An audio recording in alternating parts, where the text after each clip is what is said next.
Good afternoon, you wee bastards, and welcome back to another War Thunder video with Koala. Lads and ladies, the first dev blog content for War Thunder's update 1.81 is finally coming to the channel, and of course we're starting out with the highly anticipated T-80 main battle tank, soon to be Russia's saviour in War Thunder's top tier meta. Now, Gaijin's dev blogs for this patch have been honestly somewhat lackluster, and while it's very easy to see why, I mean, helicopters are being added into the game for God's sakes, and they are all at Gamescom right now, it does give us a little less to go by compared to previous dev blog coverage, and I personally don't like this way of doing things. Let me know your own thoughts on this in the comments. There was no video trailer for these vehicles and very little historical information. Actually, there were only 3 images, which is why I've had to compromise with some real life photographs and a single paragraph of text, compared to dev blogs for, say, last patch's Leopard 2A4 or Type 90, which were far more extensive.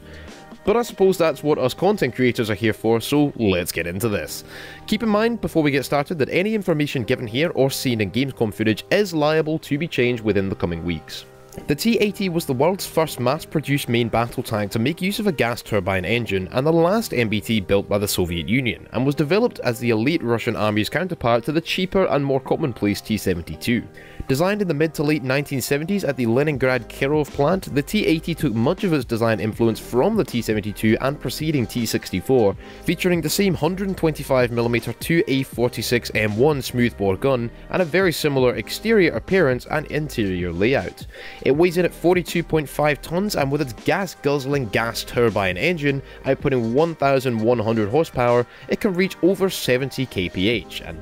praise Guy Jesus, it can actually reverse. While this tank, as well as the exported monkey model T-72s, received an extremely poor rep from Western analysts due to their somewhat embarrassing performance in combat, the Soviet-Russian fielded T-80B was arguably among the world's best main battle tanks at the time of its first introduction, improving over the T-72B and T-64B in both armour and mobility. However, this came at a significantly increased cost. Keep in mind that at this time the T-64B had only an improved turret over the T-64A, retaining its same hull, and this would not be changed out for the improved hull we see on the T-64B in War Thunder until the early 1980s. The T-80B fired the same shells as the T-72 and T-64 and could likewise fire the same Cobra anti-tank guided missile. It was also fitted with the familiar NSVT anti-aircraft machine gun and autoloader from the T-64B, which in-game will mean a similar situation where the ammunition is painfully unprotected. Obviously, this also meant a 3-man crew, standard for Soviet tanks at top tier. The Combination K Composite Armor, gee that's a mouthful, fitted to the T-80B is rated at an effective thickness of 500 to 550mm in the frontal turret, while the hull uses a different type of laminate armor rated at roughly 450 to 500mm and change. However, this was not seen during the Gamescom footage of this tank, which had very similar levels of protection to the T-64B.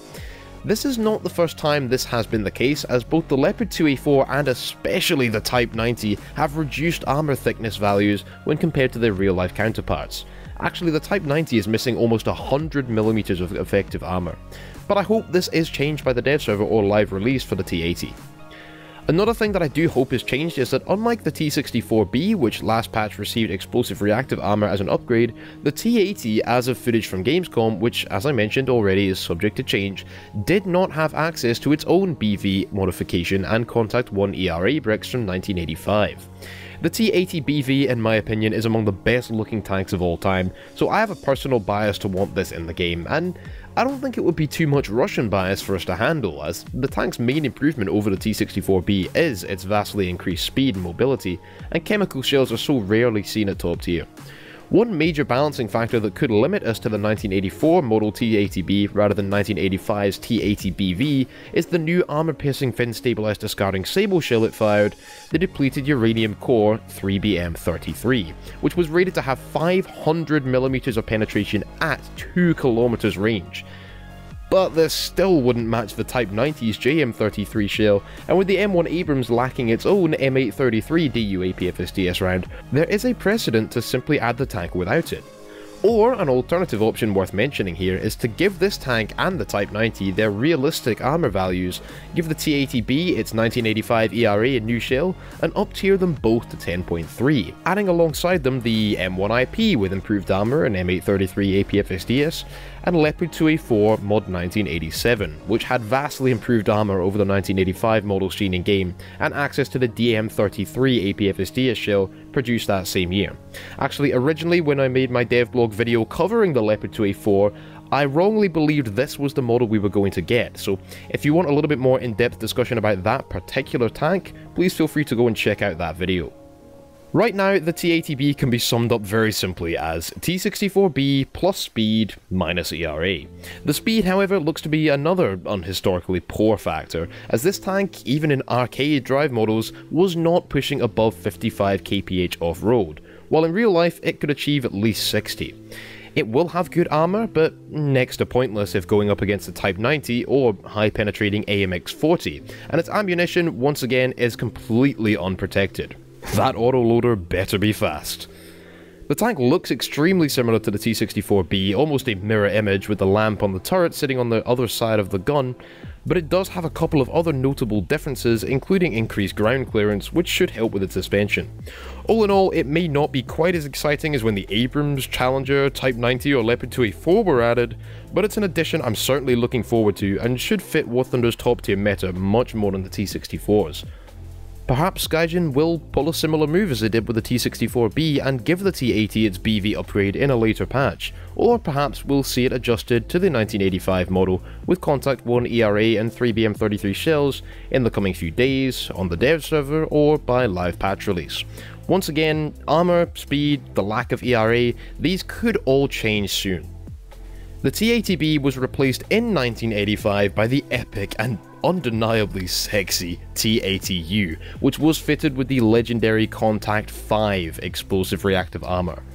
This gave the T-80 enough protection to make even the M1A1 shy away from a fight, and I sincerely hope we get the T-80U alongside tanks like the M1A1 HC, Leopard 2A5, Challenger 2 and AMX Leclerc in the future, as well as the still missing T-72.